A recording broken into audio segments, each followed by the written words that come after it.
Bonjour à tous, une émission spéciale avec les entreprises du futur. On va parler de ces entreprises. Elles sont sur notre plateau, je vais vous les présenter dans quelques instants pour vous faire découvrir leurs innovations, leurs technologies et puis révéler tout simplement que notre industrie, l'industrie française, on en parle beaucoup ces derniers temps, c'est être performante et capable de rivaliser notamment avec la Chine ou les États-Unis. Émission focus aujourd'hui sur une entreprise, Tecnax, avec son patron, Laurent Vernet. Bonjour. Bonjour. Merci d'avoir fait le déplacement. Vous êtes le président de cette entreprise Tecnax. Vous allez nous en parler dans quelques instants. C'est l'industrie 4.0, c'est de l'orfèvrerie, c'est de la haute technologie et on vous écoutera dans quelques instants. On parlera de vos innovations, puis on parlera aussi à la fin de notre émission de cette pénurie de main-d'œuvre. On l'entend partout. Vous êtes à la recherche de collaborateurs, de talents. On va faire le point évidemment. Et puis vous êtes venu avec un de vos clients, parce que c'est toujours intéressant de voir comment tout cela fonctionne. Quelqu'un que vous connaissez bien depuis une vingtaine d'années, si je ne m'abuse. Vous travaillez en confiance et nous sommes avec Sylvain Aubry. Bonjour Sylvain. Bonjour. Vous êtes l'un des responsables de Astil Flash Technologies, basé à Alençon. Oui. Quel est votre titre exact ? Je suis responsable projet. Responsable projet. Donc vous travaillez la main dans la main, j'imagine, voilà, avec Tecnax. D'abord un petit mot. Laurent, Tecnax, c'est quoi ? Pour ceux qui n'ont jamais fait de soudure, ni jamais entendu parler de soudure, et je parlais d'orfèvrerie, vous faites du sur-mesure, vous soudez là où on ne peut pas souder. Nous, on assemble des choses qui sont soi-disant insoudables, et on a... Du cuivre avec de l'aluminium. Voilà, on est dans un marché de niche pour des métaux non ferreux, tout ce qui est alliage du cuivre, pour des composants que vous retrouvez chez vous, comme les disjoncteurs qui protègent votre installation électrique, mais aussi dans la vie de tous les jours, dans l'automobile. Il y a énormément d'éléments dans l'automobile qui sont soudés avec nos machines. 35 collaborateurs qui sont quel profil ? Ce sont des ingénieurs, ce sont des mécaniciens ? Qui sont les gens qui vous entourent ? On a, Tecnax, on fabrique tout en interne, de la conception jusqu'à la réalisation. Donc on a des ingénieurs mécaniciens, on a des électriciens, des automaticiens, des roboticiens. Et on a également des gens en production qui sont des usineurs, des monteurs, des électriciens, pour faire un équipement fonctionnel. Alors je ne sais pas si c'est Sylvain qui va nous le raconter, mais ce qui est intéressant, et c'est la raison pour laquelle il est là, c'est que vous ne faites pas des pots de confiture qui sont industrialisés, c'est tous les mêmes. Votre boulot, Laurent, c'est de pouvoir répondre à une demande précise d'un client, Astil par exemple. Voilà. Nous, on fait un petit peu de la haute couture, oui. Dans le sens où les machines que l'on crée, elles n'existent pas et on les fait à un seul exemplaire. Un client vient avec une pièce A et une pièce B qu'il veut assembler, et on va construire une machine par rapport à cette pièce, autour de cette pièce, et en fonction du cahier des charges que notre client nous soumet. On ne fait que des pièces unitaires. Que des pièces unitaires. Combien de machines ont été livrées ? Parce qu'à un moment donné, physiquement, il faut bien quand même livrer cette machine sur les sites, chez vos clients. D'abord, l'amont. Ça prend combien de temps de réfléchir avec Tecnax sur on veut ça, et combien de temps ça met jusqu'au moment où la machine déboule chez vous ?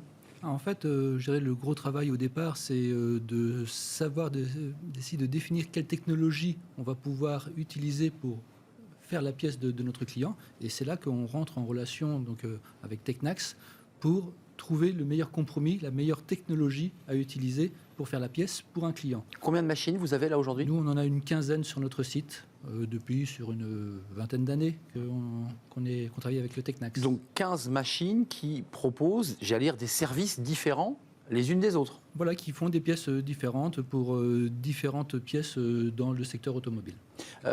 Juste un mot, parce que c'est un sujet qui est assez politique. On est rentré dans la campagne présidentielle. Vous êtes des acteurs de l'industrie. Il y a de la place pour l'industrie ? Oui. Oui. Oui. Non mais on est en train de nous dire, attendez, on hésite, c'est pas sûr. Bien sûr qu'il y a de la place, non ? Oui, il y a de la place pour l'industrie qui est innovante, qui est technologique. La pièce qui se soude pour nous facilement, on ne va pas être compétitif. Par contre, des choses qui sont complexes, qui vont demander un haut niveau de qualité, un haut niveau de précision pour des gros volumes, oui, là on est compétitif et on a un gros savoir-faire en France en tout cas. Quelques mots, Laurent. Oui, Sylvain, vous êtes d'accord, l'industrie existe. Il y a 135 collaborateurs à Alençon. C'est votre site, l'un des sites du groupe, parce que vous êtes rattaché à un groupe. Vous dites qu'il y a de la place ? Oui, on a de la place. Nous, je dirais, on a beaucoup de clients qui voudraient que l'on prenne encore d'autres projets avec eux. Donc on est dans les limites de ce que l'on peut faire pour l'instant. On peut grossir. Maintenant, il faut qu'on ait aussi suffisamment de collaborateurs suffisamment d'équipes. Maintenant, je dirais, les idées, on les a, la technologie, on les a. Avec, je dirais, l'électrification des véhicules, J'allais y venir. on arrive quand même sur un nouveau secteur qui est relativement nouveau. Un énorme marché, vous voulez dire. Un énorme marché et qui est vraiment en expansion. Donc c'est le moment d'investir humainement et techniquement. Laurent Vermette, ça vous le sentez. Il faut quand même préciser que pour votre entreprise, l'orfèvrerie, c'est du sur-mesure. C'est un peu comme les chantiers navals. C'est-à-dire que vous avez des commandes. Et puis après, la commande s'arrête. Et puis il faut de nouveau retrouver des entreprises qui font appel à vous. Il ne faut pas se manquer quand vous faites l'évaluation du prix de la machine, avant même qu'elle existe. Hein. Il faut l'évaluer. C'est un travail... Chaque machine est un pari, puisque le vrai prix d'une machine, on le sait quand on l'a fini. Sauf que le client en bout, il voudrait quand même une petite évaluation quand même. Oui, non, mais il y en a une quand même. Le prix est figé. Et le prix, il est figé au moment où on prend la commande. Donc chaque affaire a sa part de risque technologique et économique. Donc ça, c'est notre savoir-faire. On a l'habitude de ça. Nous, on n'est pas compétent pour faire un prix pièce sur X millions de pièces. C'est ça. C'est pas les pots de confiture. Donc ce que fait Astil, nous, on ne sait pas le faire. Par contre, nous, notre savoir-faire, c'est la machine unitaire. L'industrie 4.0, c'est aussi de nouveaux marchés en développement. La voiture électrique, un site dans le Nord qui va créer des lignes de production. Elle est en cours de construction. Vous le sentez, ça, que ce marché en développement, cet énorme marché peut aussi vous apporter de nouveaux clients? Parce qu'on va souder, on va assembler des métaux non ferreux. Il faudra que vous bossiez là. C'est déjà le cas. Par rapport à ce que vous voyez... au niveau public, nous, il y a déjà plusieurs années qu'on le ressent et qu'on travaille sur ces sujets. Donc il y a déjà plusieurs années où on délivre des machines pour ce secteur-là et ça va de plus en plus vite. Ce que l'on voit, nous, c'est dans l'industrie, on est au moins 3 ans à l'avance par rapport à ce que voit le grand public. C'est que tout ce que l'on est en train de construire maintenant, c'est pour des véhicules dans 3 ans. Donc là, vous avez des secrets de fabrication, là, tous les deux. Que moi, grand public, je vais découvrir chez le concessionnaire dans 3 ou 4 ans. C'est bien cela? Alors, des secrets de fabrication, je ne sais pas, mais des nouveaux produits que vous ne connaissez pas aujourd'hui, oui.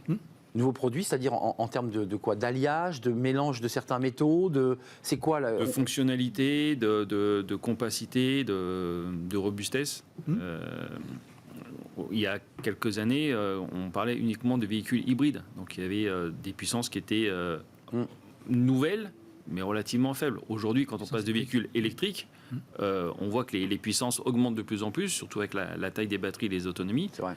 On veut des moteurs et des moteurs électriques de plus en plus puissants. Donc il y a une énergie à stocker et à transporter qui est importante. Ça, c'est le cuivre. Oui, c'est le cuivre et l'aluminium. Donc aujourd'hui, c'est surtout du cuivre. Demain, ce sera l'aluminium. Et on travaille sur ces sujets d'assemblage pour ce faire. Vous êtes dessus, donc forcément aussi. Et pour ce faire, avant, donc, on travaillait sur des sections de cuivre qui étaient relativement faibles. Maintenant, pour la puissance, on travaille sur des grosses sections de cuivre. Pour faire passer. Faire passer le courant. Et c'est là aussi que la technologie évolue aussi par rapport à ça, parce que les contraintes sont nouvelles aussi. Avant de nous quitter, vous l'avez évoqué, Sylvain, il y a un enjeu pour vous, pour que l'industrie 4.0 existe et continue à développer, à créer de la valeur. Il faut avoir des collaborateurs. Vous en êtes où aujourd'hui? Commençons par vous chez Tecnax. Est-ce que vous êtes à la recherche de collaborateurs? Est-ce que vous peinez à les recruter? Est-ce que vous n'avez pas forcément les profils qui vont bien? Nous, on cherche. Aujourd'hui, on est en phase de recherche là, un petit peu dans tous les secteurs. Et on a du mal à trouver des talents. On a du mal à trouver des gens qui soient motivés, soit qui aient des compétences dans différents métiers, que ce soit de la conception mécanique, que ce soit dans l'usinage, que ce soit dans l'assemblage mécanique. Et le souci, c'est que, surtout pour la partie atelier, on a un petit peu dénigré ces métiers pendant des années. Ça fait 30 ans qu'on dénigre ces métiers. Quand on était mauvais, on allait faire mécanique. Ouais, tirant mécanique, toi. Voilà. Et on n'a pas donné envie de faire de la belle mécanique, de faire de la haute technologie en mécanique. De la haute couture, c'est ce que vous avez dit tout à l'heure. Donc, on compense ce problème par la formation en interne et en prenant des jeunes, mais on ne peut pas prendre que des jeunes. Il faut un juste équilibre entre des compétences et des jeunes que l'on forme. Et les talents, c'est ceux que vous recherchez, ceux qui ont de l'expérience, qui ont déjà... Et ceux-là sont durs à trouver, j'imagine. Ou alors ils sont bien dans leur entreprise et n'ont pas spécialement envie de bouger. Ils sont très difficiles à trouver et surtout on n'en forme plus. Pour moi, c'est pas forcément Sylvain, vous aussi, même talents. Oui, pas forcément que des talents, mais aussi des gens qui soient motivés à venir. C'est vrai que l'industrie a été complètement dénigré quand même. Oui, c'est vrai qu'on nous a dit que la France serait un pays de service, hein, on Voilà. peut le dire. tout Donc, simplement. alors que, je dirais, on a vraiment des belles unités de fabrication. Il faut des compétences. Je dirais, les compétences, nous, on ne cherche pas trop forcément à aller les chercher ailleurs. Il faut vraiment que ce soit la formation qui nous les amène. Et on travaille de plus en plus avec l'alternance, Oui. qui permet aussi Une bonne méthode, ouais. de faire ce mixte-là, de former les gens tout en comprenant, savoir s'ils vont réussir à s'intégrer dans notre Ouais, société. puis vous les formez à votre main sur certains métiers qui sont très, très, très particuliers. Pour conclure, vous en êtes où là de votre avenir, de l'année 2022 ? Parce que là, on va bientôt fêter la fin d'année dans 3 semaines. Vous êtes déjà en train de vous projeter sur 2022. Technac, Nous, on a fini 2021 et Voilà. on démarre 2022. Alors ça dit quoi ? On a un carnet de commandes qui est plein aujourd'hui. Donc les perspectives sont très favorables. Dans l'automobile, c'est les clients de l'automobile ? C'est les deux gros secteurs, dans les deux gros secteurs que l'on a, que ce soit l'automobile ou l'électrotechnique, tout ce qui est la distribution de l'énergie tertiaire. On en revient au compteur. Voilà. Par contre, le frein, ça peut être le manque de personnel et la problématique d'approvisionnement et de manque de composants, que ce soit en matière ou dans des composants. La fameuse pénurie des composants, des matières premières. Même problème, vous me disiez tout à l'heure que Alençon n'était pas un élément très attractif parce qu'il y a aussi l'aspect géographique. En même temps, Voilà. c'est très joli Alençon. Tout à fait. On vous invite à venir même. Mais je connais Alençon. Donc non, après, voilà, on sent que nous, le marché est en train de s'ouvrir, parce que nous, on travaille exclusivement pour le secteur automobile. L'électrification des véhicules est vraiment un champ d'action qui est très propice à notre technologie. De nouvelles commandes, excusez-moi Sylvain, il y a des commandes là sur le... On a un projet en cours. D'accord, donc 16e machine. Oui. D'accord. Tout à fait. Équipée quasiment intégralement par Technax.